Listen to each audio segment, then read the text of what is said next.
What can I say? I predict these things. Welcome back, guys, to a brand new video. Welcome back. Let me just take the shades off a minute because it's not sunny outside. The light's on.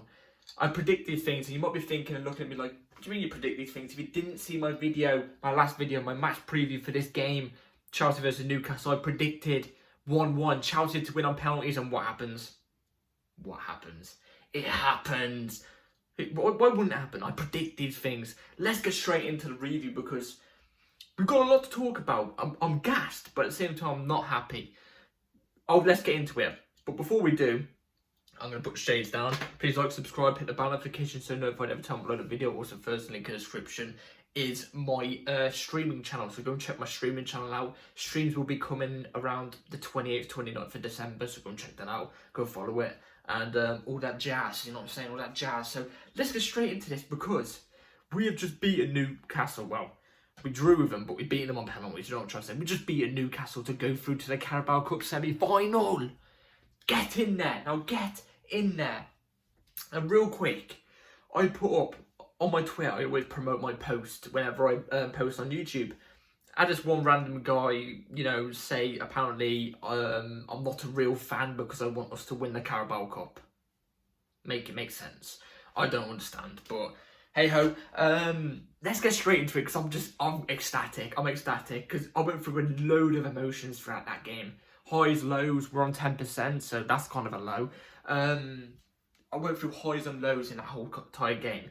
So before we get into the actual game, you know, the review of the game, we're going to go through the lineup because I wasn't happy with the lineup. Now, we were with Petrovic in goal, don't mind. Desassi at right back, Colwell at left back, it just didn't work. That was the only thing about this lineup I was not happy with. Colwell and Desassi. We cannot be playing with 4 centre-backs in a flat 4. We can't be using a centre-back as a full-back. It just doesn't work, especially against the big teams. It don't work. The experiment's over, just don't do it. And today proved it. As soon as we actually bring full-backs on, even Ian Matson, we looked a little bit better. Now, we went with Thiago Silva, Badiashile as well. Caicedo, Gallagher in your double pivot. Palmer, Enzo, and Sterling, and then Jackson. That's what we went with for today. So, like I already said, the full-backs I just wasn't impressed with today.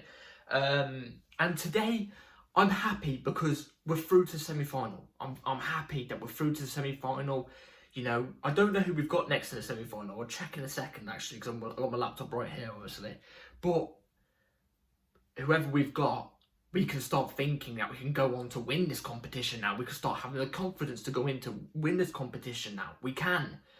But, was we good? Was the performance good? Not at all. Not at all. We was not good whatsoever. We really wasn't, to be fair. And I didn't know this actually going into the game. Newcastle still had 11 players out injured. They had Isak out injured, which is their main striker. They had Joe Linton out injured, who's one of their main starters as well. They had a couple more main players out injured. So this was pretty much a second string Newcastle team, I'm pretty sure. And with our main squad, we kind of struggled. Now, if you compare place by place where teams are in the league right now, then you think, alright, okay, Chelsea deserve to go full strength, but it would have been, I don't know, it's just, we didn't play well enough for our full strength side against Newcastle's full strength side, did we? We just didn't, the passes in the first half, sloppy. And we're going to get into Newcastle's goal first because, oh my God, after that goal, I could have bleached my eyes, turned the TV off, painted the wall, and watched the paint dry, and I think I would have been a much more happier boy. Do you know what I'm trying to say?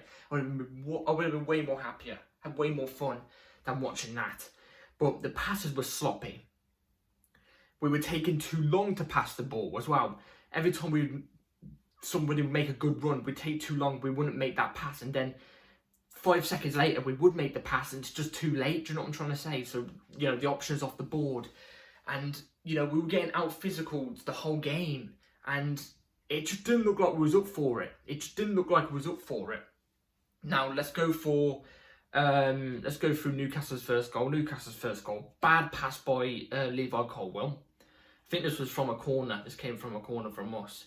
It was a bad pass from Levi Colwill. Obviously, Wilson gets the ball, drives at our forward line. Thiago Silva misses an easy tackle, should have got to it, misses it. And then Badiashile gets it under control.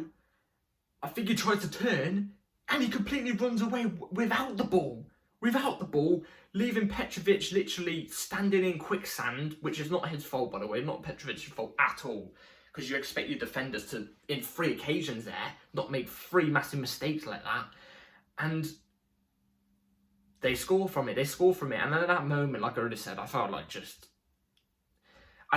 was going to be a long day. But for some reason, especially in the second half, Newcastle tried to protect their 1-0 lead, not go for more goals. I think they tried to look to break us on the counter. If they played like how they played against us when we played at their ground, literally like a month ago, whether it was, I don't know, when we lost bloody 4-1, then we would have been demolished there. We would have been demolished. Let's call it spade for spade, a buck a buck. We would have been demolished today if they fully went out for the win and didn't try and low block and try and counter-attack us instead. Which obviously played into our favour because we had all the ball for the whole of the second half and did nothing with it. Nothing. It would be... Do you know what it was? And this is one thing I've noticed about us. We never even tried to play through the middle. It's always backwards, sideways, no matter what manager's in charge. Backwards, sideways. Ever since we've gone to this attacking football managers, it's backwards, sideways. It's never through the middle. Or it's never, the style of play. I never see us linking up or, quick passes and quick movement. I never see it. It's always pass, walk. The amount of times Sterling lost the ball today and didn't even sprint back for it. You just saw him walking as the camera was, panning away from him. Really lost my hair. Felt like pulling my hair out for it. You're meant to track back, win the ball back. You know what I mean? Fight for your life for that ball back. You're in a quarter-final. You're Sterling. You've won a lot of trophies. You should know what these type of moments mean. Do you know what I mean?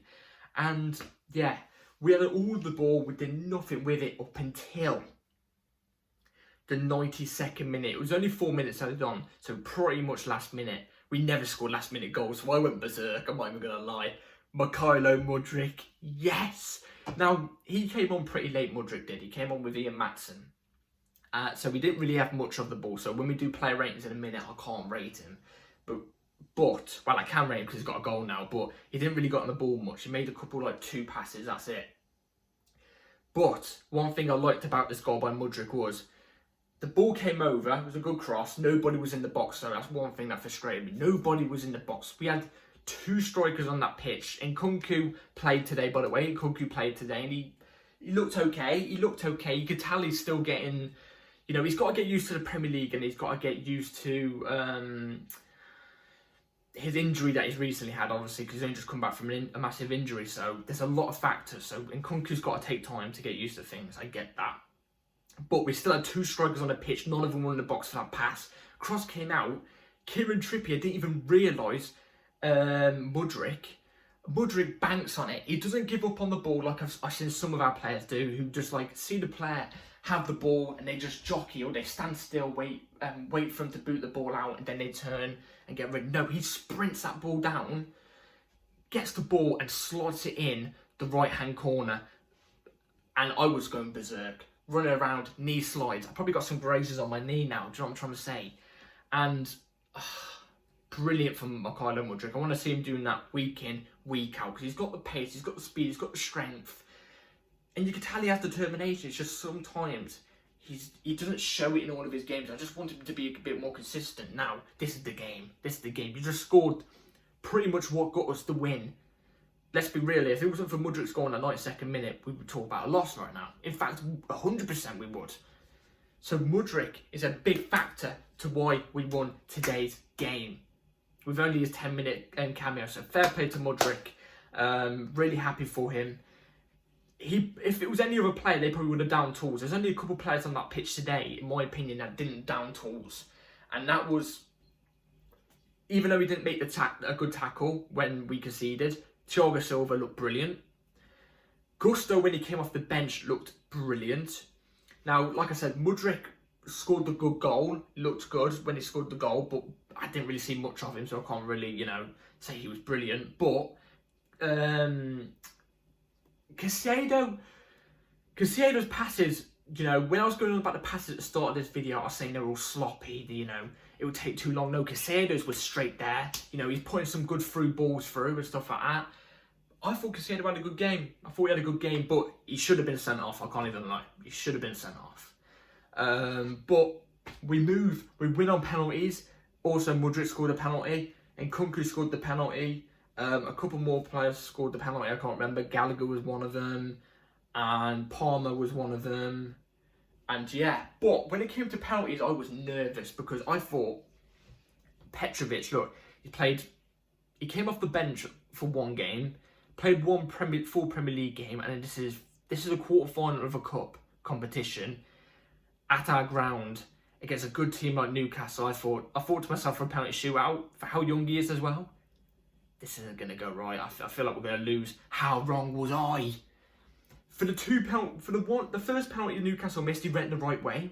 Fair play, put him off, and the brilliant save to go the right way for Kieran Trippier's penalty. It wasn't Kieran Trippier's penalty. It was somebody else. I don't know his name, but he went the right way and he saved it. Petrovic. Oh, come on.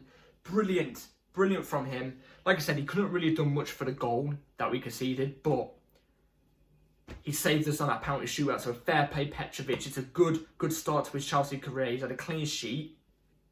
He's had a clean sheet in his first full Chelsea game, and he's got us through the cup because obviously his save. If he didn't make the save, again, like the Mudryk goal, would we even be talking about winning? I don't know. But we're through to the Carabao Cup semi-final. Now, like I already said, I'm not too sure on who we actually have got next. I'll try and search it in now for you all whilst I chat to you. But whoever it is, I know for a fact, I think Everton haven't gone through. No, Everton lost. They haven't gone through. I can't find it, guys. Yeah, Everton have lost. They didn't go through. The Liverpool game's tomorrow. Everybody else, I don't know who went. The other two teams, I don't know who went. No, the other team, I don't know who went through. Sorry, I don't know. I just don't know. Maybe the draw's going to happen tomorrow. I'm not too sure. Maybe the draw's already happened, but I don't know. But all I can say is we are through to the semi-finals, and I'm really happy because this is a good confidence boost, massive confidence boost. We should go into the next game, Premier League game, with a lot of confidence because we're through to the semi-final of a cup competition, albeit it's Carabao Cup, but it's a cup competition. We can go in and win this now, which will kind of dim down our bad season that we've had if we don't start racking up form in the league. It will bring it down slightly if we can win this. And it also gives players that hunger to go and win more trophies. Do you know what I'm trying to say? So, it's big. And yeah, quickly on Pochettino as well, before we get into player ratings. His tactics today, weren't it? And like the Sheffield United game, albeit we beat Sheffield United 2-0, we didn't look great though. Against bottom of the league, we didn't look great. It's not one to slide. This result is not one to slide. It's not one to slide. This result doesn't fill me with a lot of confidence going into the Wolves game. Now, like I just said, we should be going into the confidence with the Wolves game since we just got a result here. Big result, going through to a semi-final, but I'm not confident because I know what these players are like under this manager. And you can tell the system, it limits some players. And he didn't really change the system up that much. Didn't change it up that much. I've seen no improvements. I think we look better under Potter as well. The moment, I've got to be honest, since I've seen today's performance, even though we're through, I'm still not confident on Poch. Not at all. Let's not let this result slide. I'm happy we're through to the semi-final, but let's be realistic, paper over the cracks a little bit. But without further ado, let's get into the player ratings. I've held you all enough for a long time, so let's get through to player ratings. In goal, Petrovic made a penalty save. Didn't really have to make a save throughout the game. Couldn't really do much for the goal. Because he saved us on that penalty thing, I'm going to give him a 7. Solid 7. solid 7. Levi Cole, left back, 4.5. He's not a left back, you can just tell. Maybe against the smaller teams, like, you know, your Sheffield Giants, stuff like that, he can do the job. But, nah, not against majority of teams. It's just sloppy, he can't really turn quick enough past the player. I'm giving him 4.5. Badie Shield did not have a good game today. I love Badie Shield. Didn't have a good game today. Like I said, his mistake for the goal was pitiful. Pitiful. It's like all of our defence just panicked. It's like they all just panicked with one man chasing them down. It's not an hand grenade, lads. Come on, the ball's not an hand grenade. Get it out if you need. But Badie Shield, I'll give a 4.5 to as well, I'll be honest. Thiago Silva, I'd give a solid 5.5. It would have been a 6, but his mistake for the goal leading up for Newcastle's goal was just, got to do better than that. Disasi, oh God, I don't want to see Disasi at right back anymore. Disasi at right back might be worse, somehow worse, than when I used to see Tuchel play Ziyech at right wing back. And that was fucking diabolical. Pardon my French, but that was awful. Disasi, when he goes forward, he doesn't have good crosses. He can't whip a ball in. He's slow turning. Obviously, he's got to get up and down the pitch because you're a fullback, aren't you? When he's up the pitch and Newcastle are, getting ready to go on the attack, he's too slow getting back. I don't want to see it personally. 4. I don't want to see it. And that's generous. That's only because we came away with a win today. Caicedo struggled to trap a ball sometimes in this game, but looks comfortable, putting a lot of good through balls, a lot of chances created when we had the possession. He was one of the orchestrators in that. So Caicedo, I would give a 5.5. Enzo, I can't really rate him because he came off. Apparently, he's ill. He's not injured. Apparently, he felt unwell. So Enzo, I can't really rate. Best of wishes to Enzo. Hopefully, he gets well soon.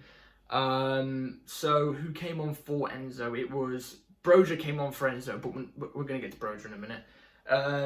Gallagher. By the way, Gallagher was playing in a double pivot with Caicedo, and Enzo was the 10 today. Another thing that just, why, Poch? Why? What was I saying? Yeah, Gallagher put in a shift today. He put in a shift today. So fair play to him. I'll say Gallagher was a solid 6. I'll say it's a solid 6. You can tell he's improved. 5.5. 5.5. He was solid. Sterling, like I said, tracking back. Mate, just track back. He never tracks back. Runs into the players. His crosses are pitiful as well today. Personally, for me, Sterling was a 5. Then we're going to go to Palmer. Palmer didn't have a good game today. You could again, this is another thing about Poch that I'm talking about him dimming down players now. You could tell when Palmer first came in, I was going to say Potter and Poch then. When Palmer first came in, he still had that, element of pep in him. Do you know what I mean? He still had that from pep in him. You can tell it started to wear off now. He's gone to Poch's, he's got Poch's system in him, and he didn't have a good game. I'll give him a 4.5. And Jackson as well didn't really have a good game. I'll give him a 4. And subs, Broja looked alright when he came on, but didn't really create much. Didn't really get that. I don't think he got he did get a shot off, but it was very weak. 4.5. Maatsen looked okay, actually, to be fair. He looked alright when he came on. Don't think I could fully rate him because he came on late. So I'm not going to rate Maatsen. And then Gusto came on, he looked electric. He was driving the team forward. Gusto, I'd give a solid 5.5 to. But yeah, we're through to the Carabao Cup semi-final. Come on, let's go and win this competition now. By the way, with Poch as well, and this four centre-backs, centre-back and left-back, centre-back, right-back. If you don't have the full-backs, even though you do, you have Maatsen and Gusto. If you don't have the centre-backs, why don't you switch the formation and go for 3? Or 5 at the back? or three at back, you know what I mean? Because if you stick like, let's just say for example you stick a winger at wing back or something like that, at least he has the protection of our three centre backs there. Do you know what I'm trying to say, guys? I don't understand Poch's system sometimes. It just doesn't make any sense, and I do never want to see 4 centre backs as your back 4 ever again. Don't want to see it. Don't want to see Disassi at right back. Don't want to see Colwell at left back. It limits us going forward so much, and we're already limited going forward as it is. You know what I'm trying to say? So, and then it limits us defensively even more because they can't drop back quick enough. And they're not used to playing those full-back positions. You know what I'm trying to say, guys? So, yeah. Enough whinging. I'm happy we're through to the semi-final. Let's get this win. And, come on. I'll make a video soon. Probably Christmas Eve. No, before Christmas Eve, because you're going to get a preview for the Christmas Eve game against Wolves. And I'll let you guys know who we get in the Carabao Cup semi-final. So yeah, let me know in the comments down below what you all thought about the game. I'm just happy that we are through. Come on, Charles. And yeah, like, subscribe, everybody. Take care. All notification on, because videos come at any time. You could get a video tomorrow. Who knows? But yes, good night, everybody. Take care. All. Come on.